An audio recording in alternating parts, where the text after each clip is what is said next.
In today's episode, you'll hear a deeply personal story from a woman who developed dissociative identity disorder from a young age. Maggie Walters is the author of Split and lives with dissociative identity disorder, formerly known as multiple personality disorder. Hello and welcome to Beyond Diagnosis, a podcast to raise your awareness, decisions, and voice for alternative practices so you can take back control of your health. I'm Rita De Michele, your host, a mindset and empowerment coach, and the founder of the ONUS platform. Join me each week so you can create the health of your dreams. Welcome to the show, Maggie. Hi, Rita. Thanks for having me. Oh, you're welcome. Now, this is going to be an interesting chat. We've been chatting before, Yeah, before I press record, and I suspect this one's going to go all over the place. yeah, it's going to be a big one. So, why don't we start with how does someone develop multiple personalities? Okay, cool. That's a great place to start. Um, so what usually happens is that only children really can develop multiple personalities, and it's because their minds have the plasticity and the malleability, and they can easily think outside the box. At my age now, I couldn't develop a new alter, I couldn't develop a new personality, but as a child, what happens is they can create them because they feel trapped in circumstances that they can't get out of. So they go inside their minds um, and go, if I can't physically escape, then I'm going to mentally escape. The third part, so it's got to be a child. They run away in their minds because they can't physically escape the situation. But then the third thing is called betrayal trauma. And that's where it's usually a parent or someone very close to the family who it, it betrays them and causes them lots of problems that way. And so, because they can't get out of it, and it's someone who they're supposed to be able to trust, they go internal and they send someone else out to deal with it. It just happens very organically in many, many ways. Yeah. So, Maggie, how many alters do you have? Okay. That I am aware of, I Mm. probably have just over 30. But I'll be really honest. I was writing in my journal. I see a therapist every week, and I was writing in my journal about some images and thoughts that came to me earlier in the week about some situations that I've been trying to wrestle with, and it was a new alter.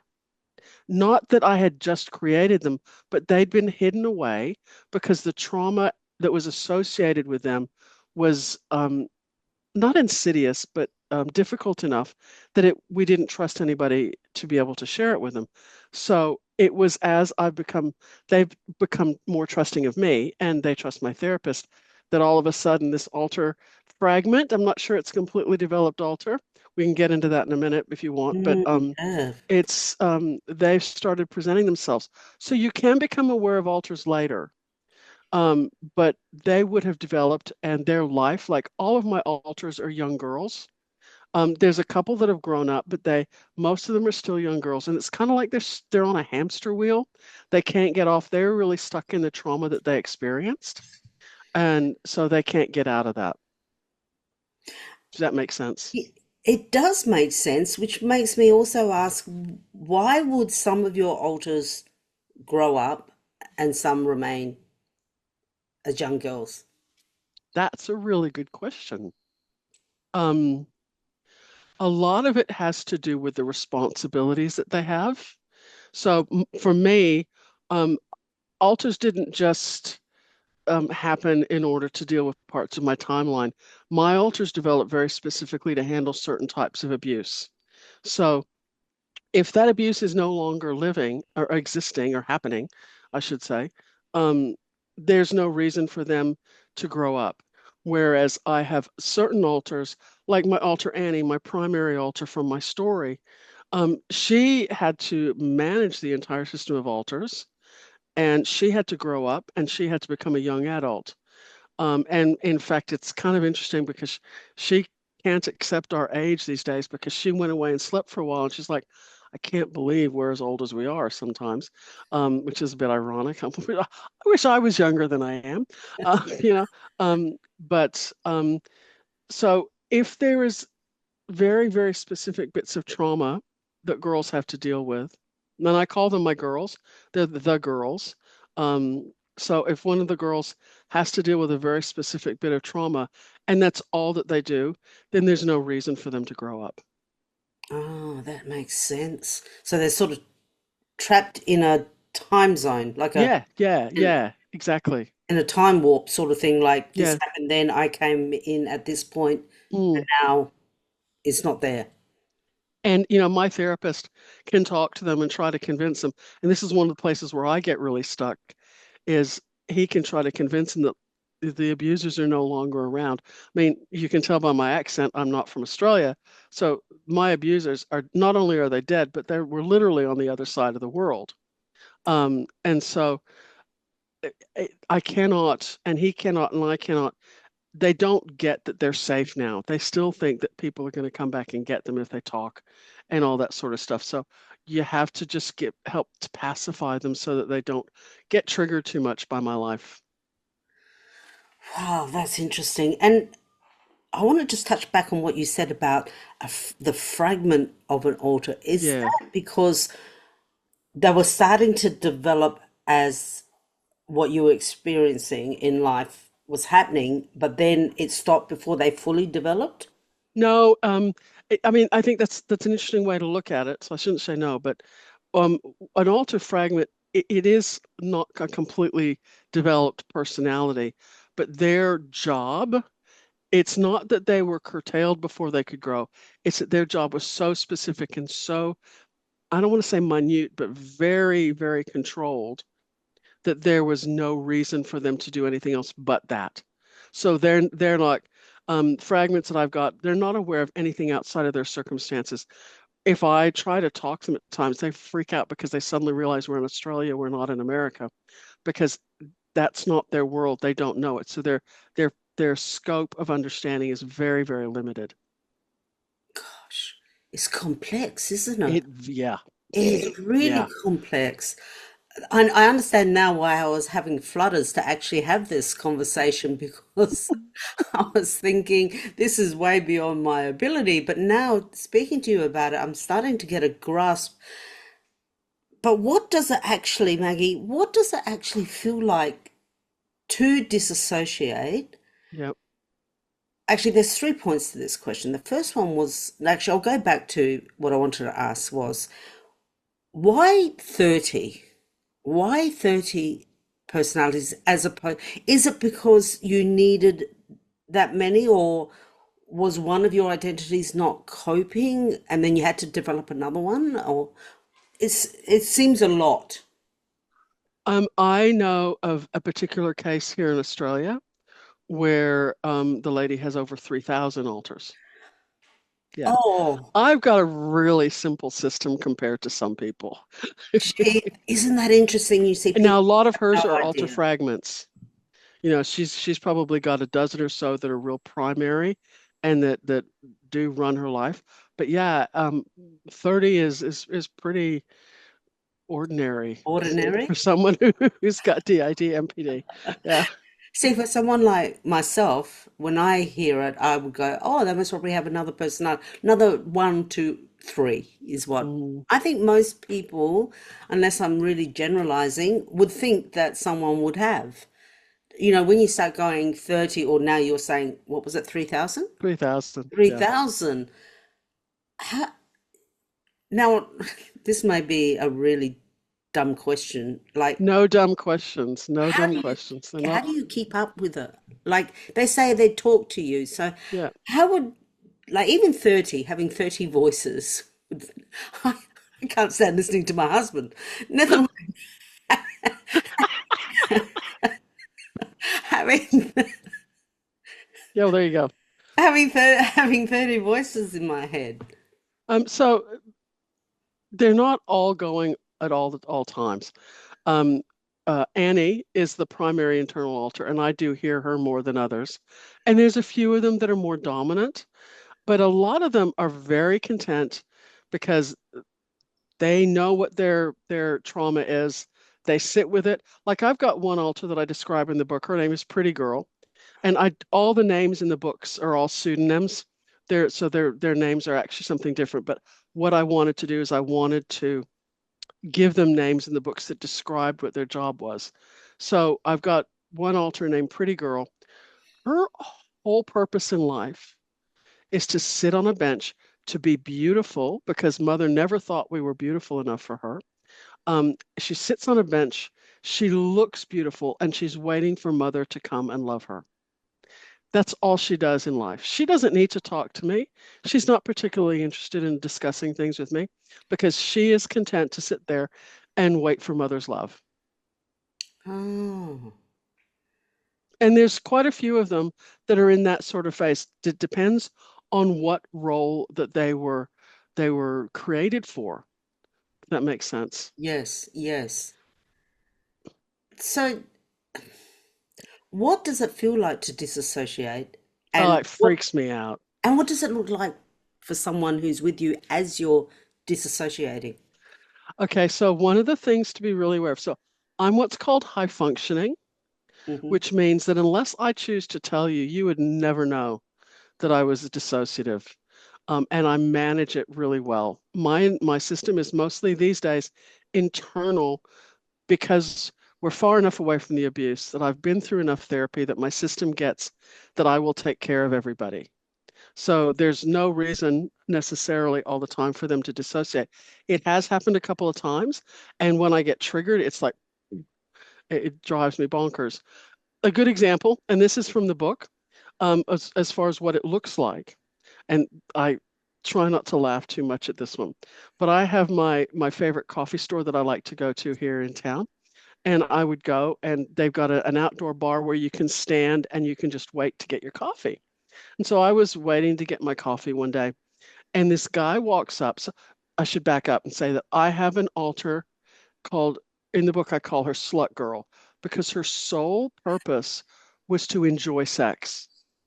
She became, because she went, if I enjoy sex, it's not going to hurt so much. So that's her whole purpose in life. Okay.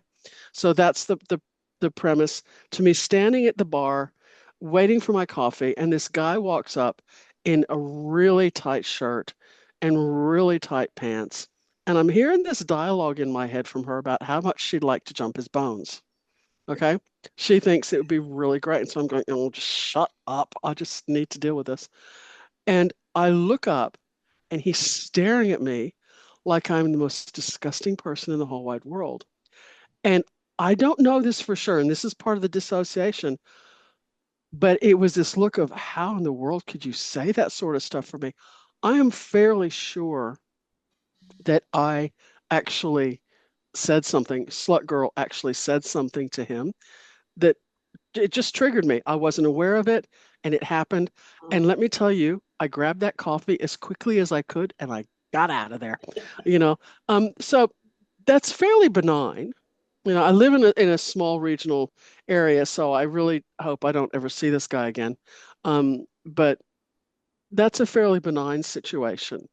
Um, my friends, um, for the most part, they wouldn't know. I've got a very good close circle of friends who know I'm MPD, and they know to support me, and I can just say, I'm not doing well. And I just, so they know just to be kind to me. And, I'm kind of the Eeyore in the group for the day or something like that. And, they just take really good care of me. But I have had a couple of circumstances where people have accidentally said things that have triggered me and gotten elicited a response from an alter that is very out of character. And they've kind of come back to me, and I'm not there.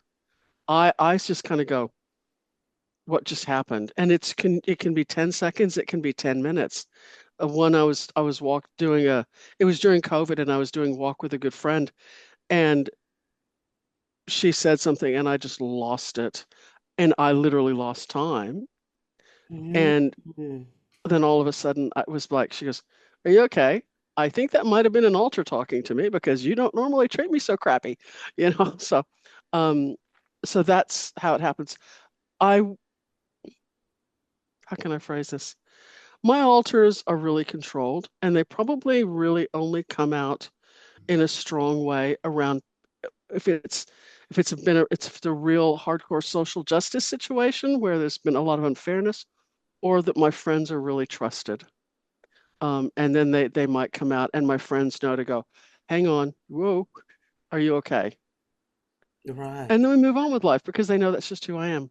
Yes, yes. So when now let's just touch on Hollywood movies here, just for, Mm. exactly, just for perspective for the listeners and viewers. When people with multiple personality disorder are portrayed in movies, they're always portrayed with like seriously different personalities. There isn't doesn't seem to be a common theme between them, and they always have to physically express that character, that personality. And it's usually violent. Yes, and it's usually violent. Is that like Bullshit. Sorry, your so so editor so might it's need to deal with that. no, that's okay. We don't mind bullshit. So that's not true. So it's not like a No, subtype of no, this disorder. no. No. I I was encouraged to watch a series, TV series recently.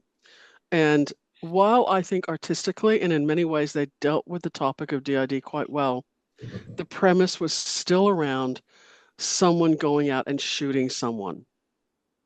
And it's this whole Hollywood thing of let's make it sensationalized and big and bombastic, and forgetting that the whole drive behind DID is to hide. You don't want to be seen. You want to hide away and just not be noticed, because when you're not noticed, it means that you're not going to be abused. That's the trigger internally in your head where you're not going to be abused. And so um, the Hollywood people are just doing it to sensationalize things. I was doing a workshop once and I was talking to the workshop leader and I was like, really? Seriously? She was working with someone who was doing a crime thriller. And once she knew my story that I was writing, she said, and you know what? They're making their main character that they killed someone because he was dissociative. And I'm like going, that just so doesn't happen. Yeah. It's just, look, and I'm not saying 100% it doesn't. And I'm also not saying that I don't have some really, really angry alters. I do. I've got a couple. In fact, I've got a subset, for lack of a better word, of alters: angry woman and angry girl. Angry woman grew out of angry girl, but their whole purpose in life is to hold all the anger that the other girls had, because as soon as you express anger, you would get in trouble in our house. So their whole purpose is holding. So they've just been angry their entire lives. That anger, well, I'll give you an external example in a minute, but that anger 98% of the time gets turned on me. So they start yelling and screaming at me about what a horrible person I am. I might do self-abusive things, and I might hurt myself or want to hurt myself, and I need to go and talk to my therapist about it. But normally, um, alters are just not like that at all. Right. Yeah. Well, that's actually really good to know, isn't it? Yeah, That, because they do influence people and they influence the young people yeah, to think a certain way yeah, about, yeah, which is very damaging. yeah.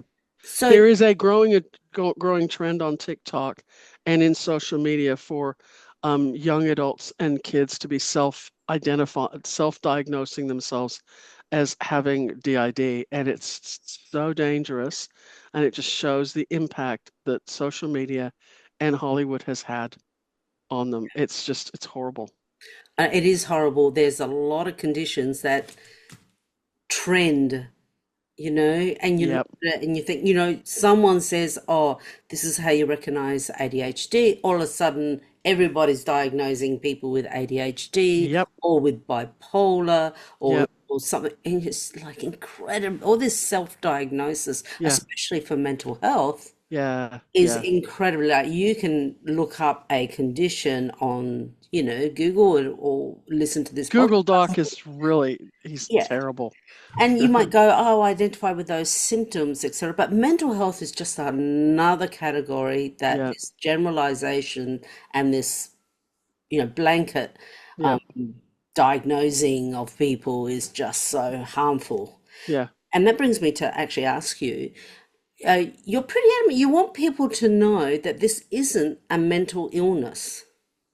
Yeah, I think I might get pegged on that one occasionally, but because it is in the DSM-5 and is listed as a mental health condition, I think where I go with it, it is not a genetic based condition like schizophrenia or bipolar or anything like that. So it's not genetic based, Mm, it's trauma based.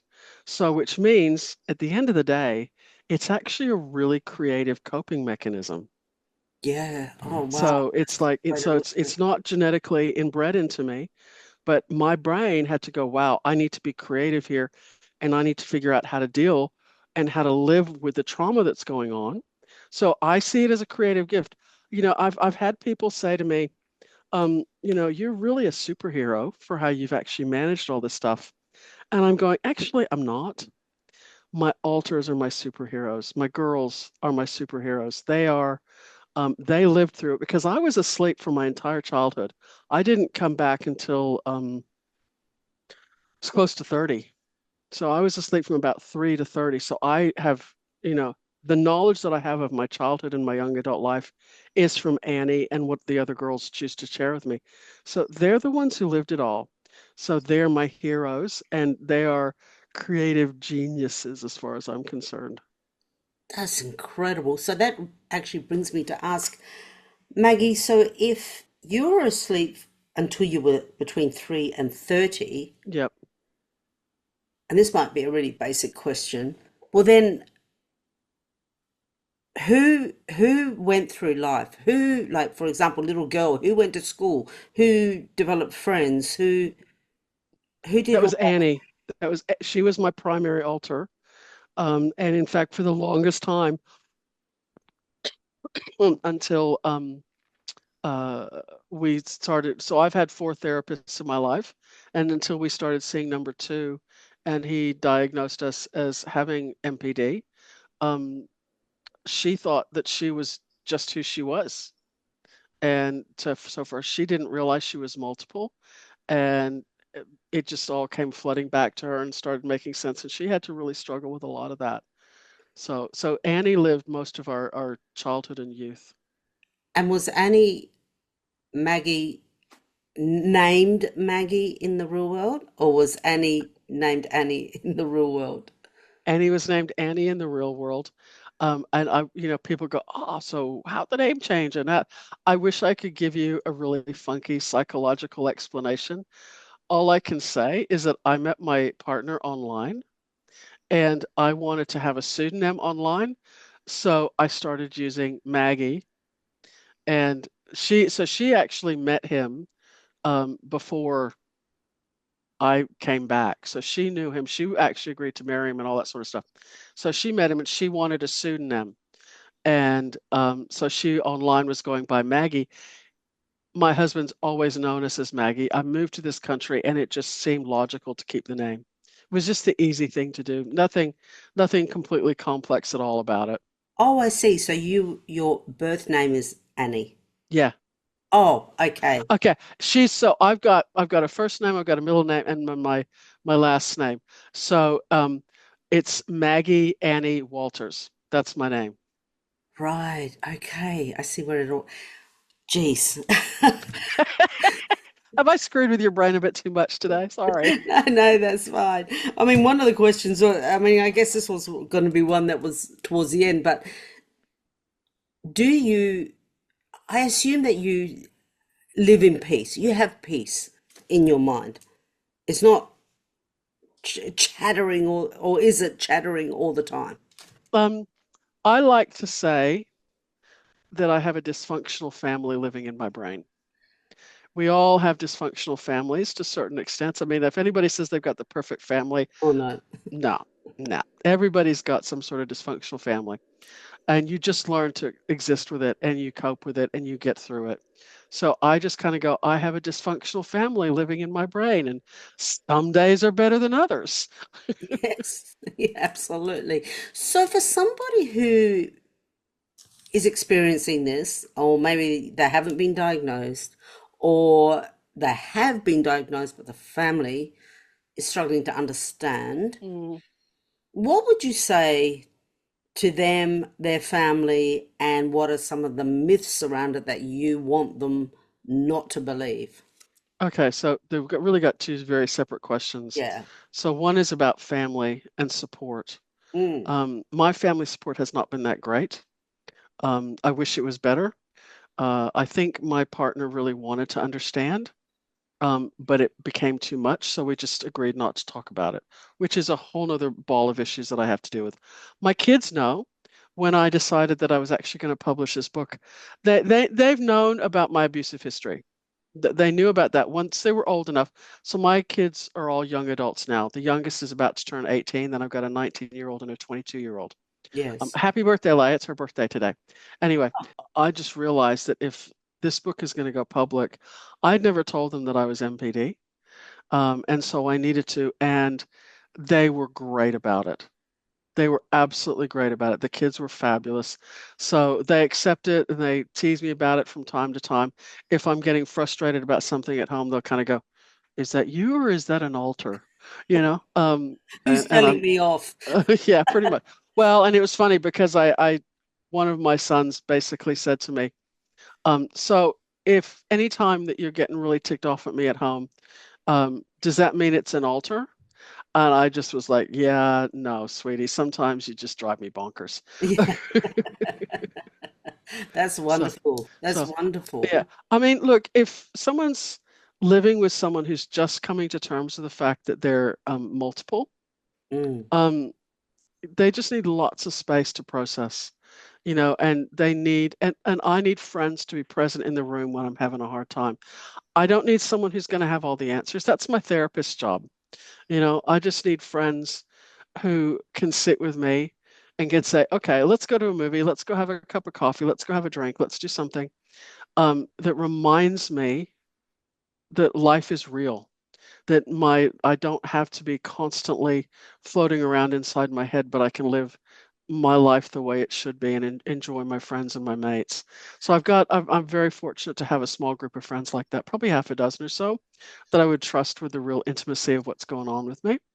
Yeah, Um, and my kids are great. I live for my kids. They're gorgeous. absolutely. That's fantastic. And you actually mentioned the word trust, and that's something I wanted to ask you because I would imagine, especially maybe in your earlier days before you found a therapist or whatever, that trust would be a hard thing for you. Yeah, Yeah. yeah, and it still is. I've been saying so. I'm with in my book. I call them one, two, three, and four. Shrink one, number two, and number three, and number four. So I'm with shrink number four, and I've been with him 8, 9 years now, and there are still things that I can't talk to him about.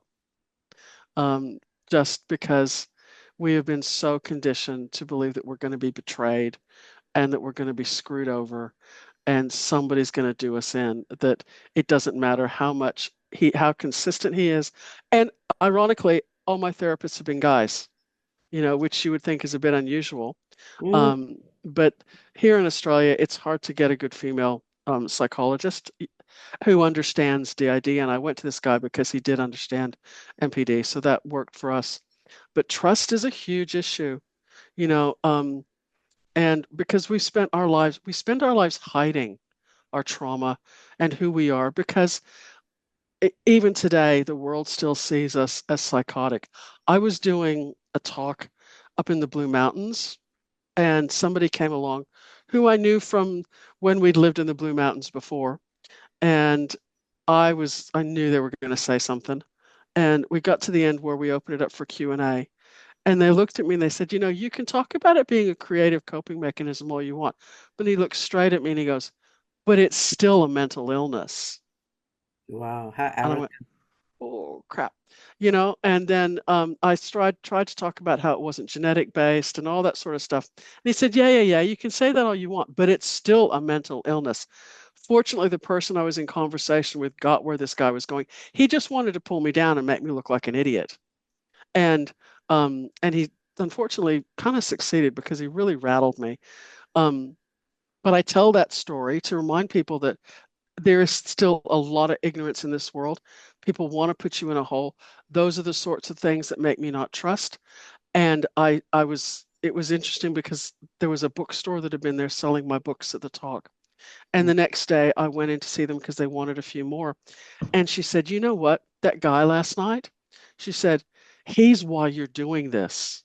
So people they can see what an idiot he looked like and how unfair and untrue it is." And I was like, she is so right. So I actually tell that story whenever I can, because first of all, it disempowers them and they don't have that power over me. And it's a reminder to people how easy it is to go, it's okay for someone to be naive. I've got no problem with people who are naive and ask a lot of questions. But then to want to judge you and put you in a box, that's bigotry, that's bullying, and that creates that whole lack of trust, Oh God, which is what we've hidden from all our lives. absolutely. How I mean, if people call you psychotic, why would you tell them? Why would you talk about it at all? So exactly how nasty, like, incredibly mm, nasty, just awful. So tell me, Maggie, before you actually found a therapist, like you said, you went to four, and yeah. one you're with now, you seem happy with. But before you actually felt you could trust going to a therapist, this is for the people who have this condition or have just been diagnosed, or maybe they haven't been diagnosed. What did you do? What was there anything you did to help yourself um, cope? Maybe, I mean, I couldn't imagine that just going to a regular doctor would give you many No. strategies or help there. How did you how did Look, you I think yeah, help there's no yourself? really simple answer to that, and I guess I need to preface that by saying, I'm an old woman now. I'm not young anymore, and Annie started seeing a therapist back in the States, and the system is very different there.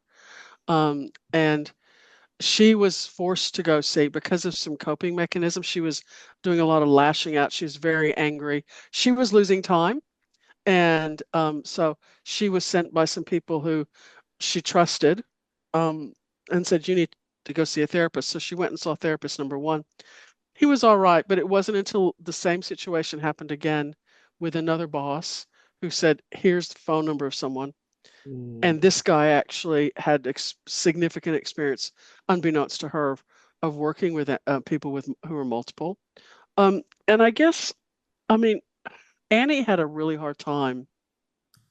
And what I have to do is I have to look at my experience now living here in Australia and going, because I went without going to therapy for quite a long time. And it wasn't until I started falling apart here that I went to see someone. And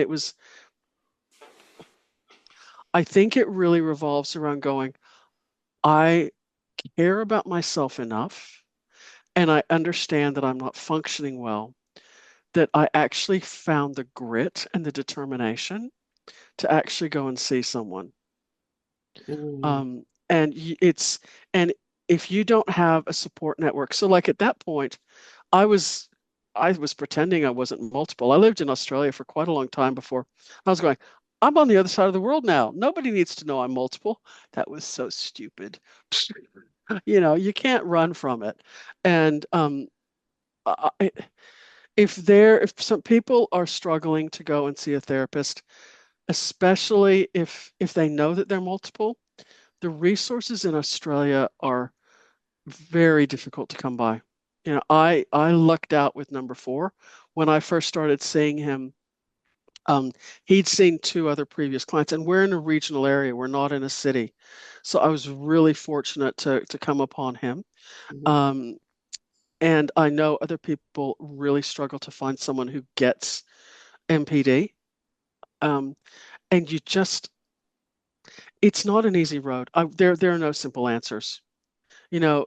We need to do a lot of work in this country on educating our frontline professionals on how to diagnose, on how to accept, and how to deal with people who have complex trauma backgrounds. And that doesn't happen enough, anywhere near enough. Um, so I wish I could give you a simple answer, but I can't. But Mm, it comes down to valuing yourself. And that's really hard for someone who's been through trauma because you've been taught your whole life, you're crap, you're not worth it, you're a piece of trash. So actually getting to a point where you're going, I know something's not right and I want to be better. For the longest time, I went to therapy because of my kids, because I knew that my kids needed me. So it was like, I have to do this for my kids, so that mm. I'm here for them. I may not have been there very well for them at different times, but yeah, yeah. Anyway, So it is, and it is a common thing that you hear here, maybe not in America, but here in Australia, that there are not enough trauma-informed practitioners. It's not all about just raising your self-esteem and yeah, all that no, and it's not.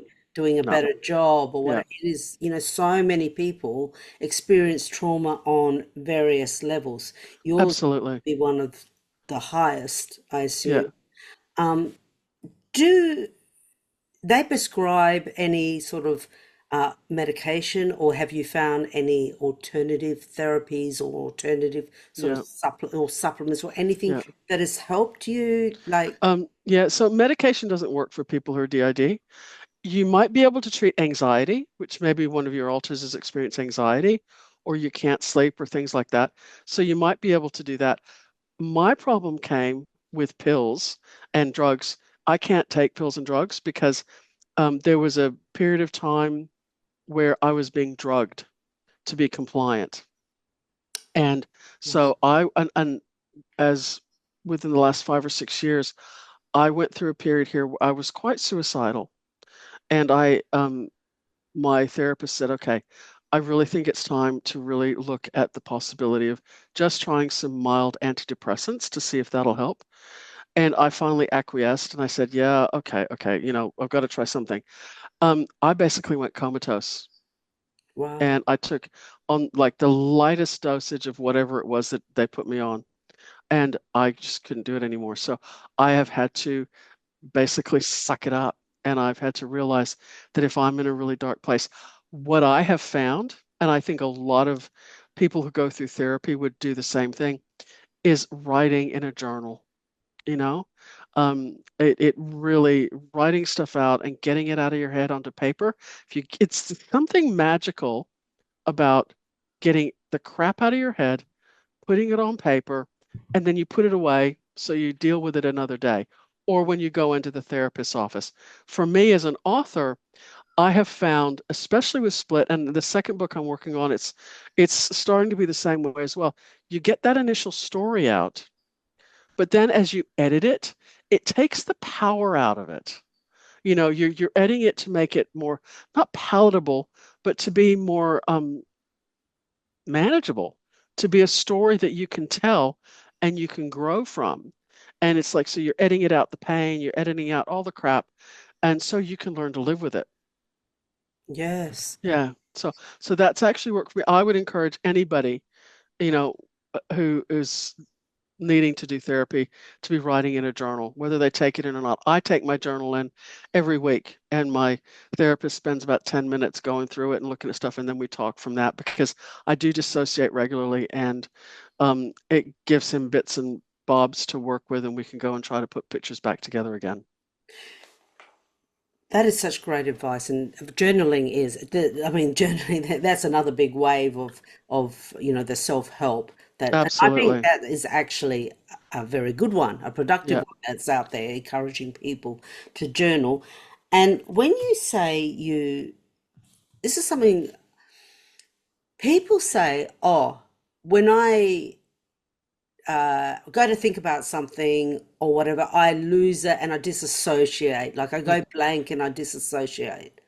It's not really, they're not, would you say they're really disassociating, or are they using the term incorrectly? No, they are dissociating. There are different levels of dissociation. MPD, DID just happens to be at the far end of the spectrum. You can be driving along and suddenly you go, oh, how did I get here? And you've been driving for 5 minutes and you're just off in La La Land or something. It, Adults do dissociate. It's a very mild form of dissociation. It's not like, for me, my dissociation is I have people in my head. They don't look like me. They look very different to me. They've all got their own personalities. Some have brown hair, some have blonde hair, different colored eyes, very, different clothes and all that sort of stuff. So they have a very different way of existing. The mild levels of dissociation. And look, when people are out there and they're in traumatic situations as adults, they will dissociate to get through that. But what they do is they dissociate and they don't remember it. It's not they dissociate and an alter comes out and takes care of the situation. Oh, Does that make sense? yeah, that's a fabulous explanation. Cool. Because sometimes I think people misinterpret what, you know, dissociation is, and they, Yeah, yeah, yeah, use it wrongly, is what I'm trying yeah. to say.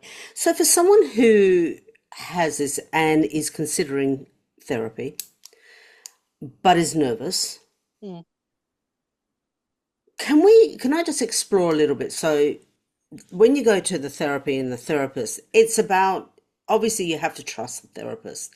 yeah. So the therapist, for people who are going, oh no, I can't cope with this, it's not like the therapist, is the therapist honoring all your personalities, or is the therapist trying to get you to quieten down or remove personalities? Integrate is the word you're Integrate looking is the for. word Yeah. I'm looking for. Thank you. Integrate. Okay, so Integration is not really seen as done anymore.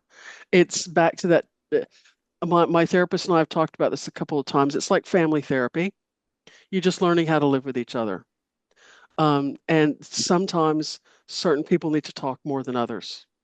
And so, you try to focus on that. Um, what was the first part of that question?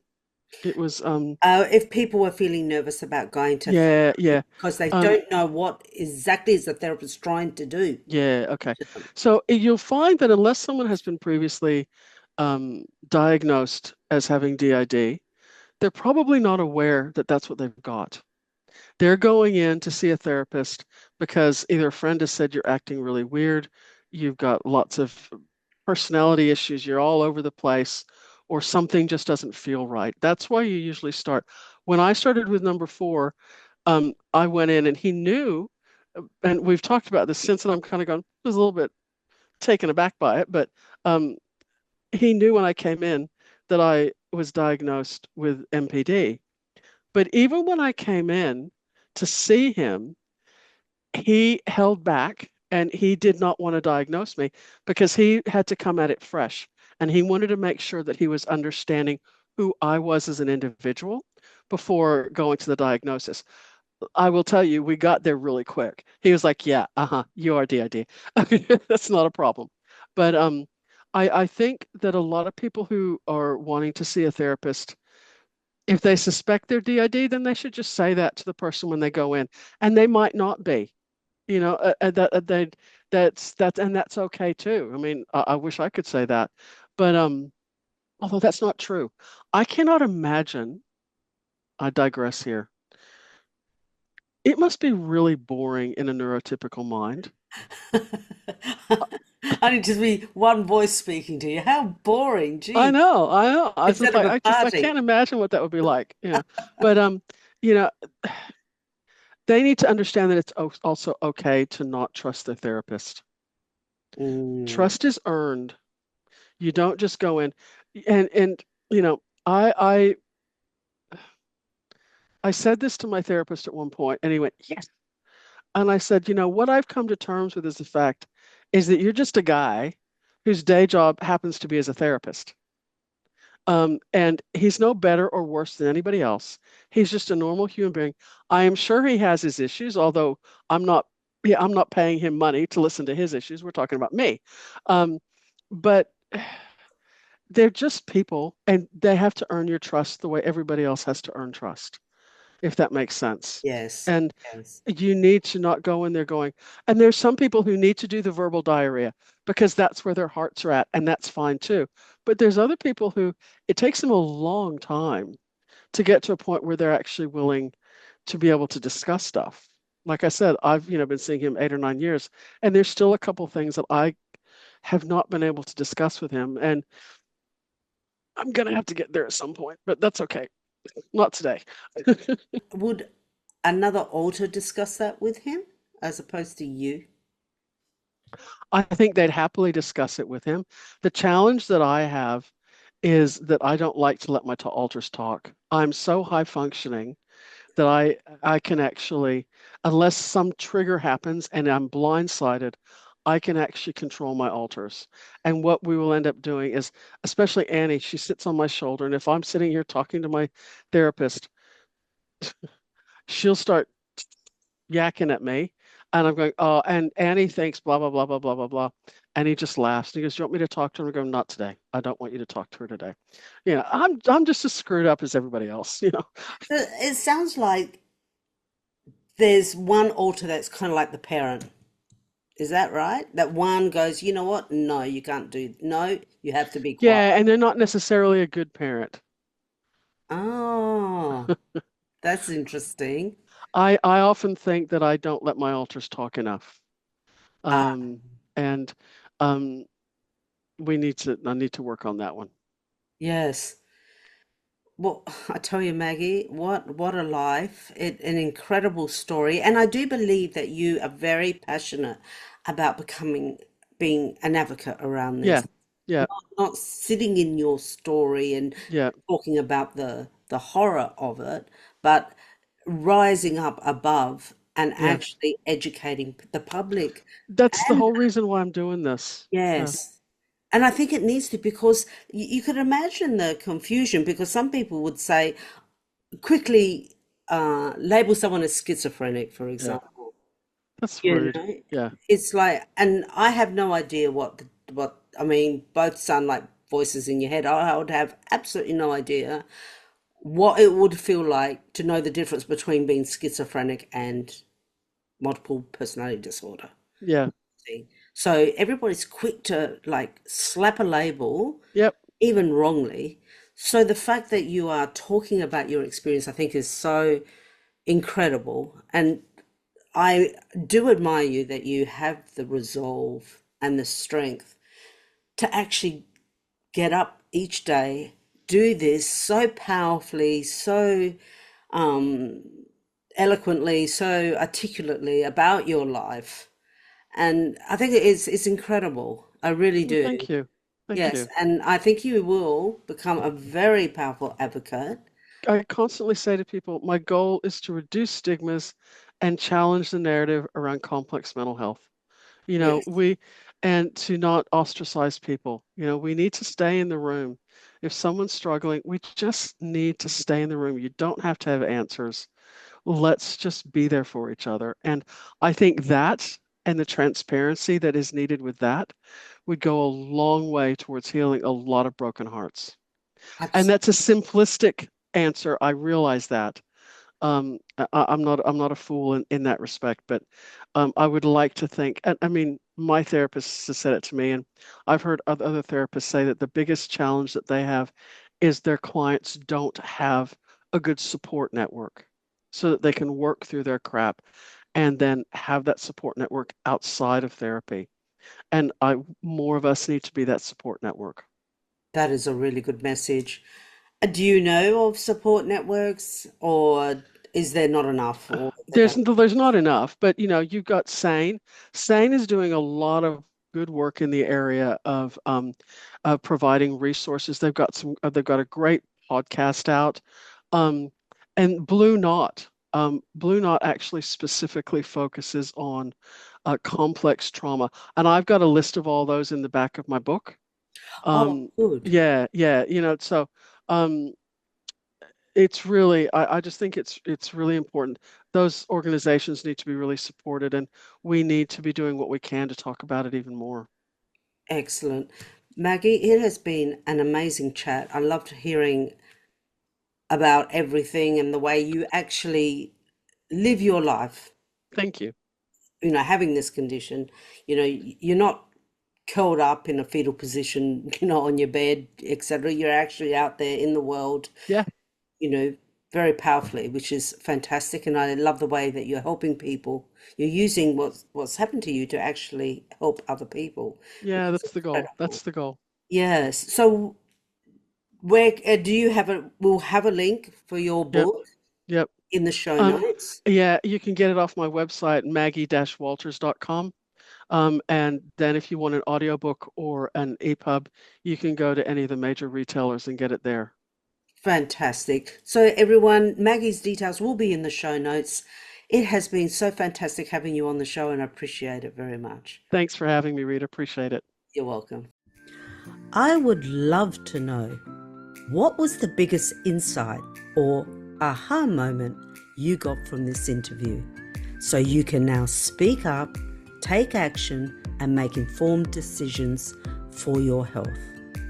And if you like this episode, get instant access to your free ebook, Alternative Wisdom, Taking Back Control of Your Health, at life-onus.com.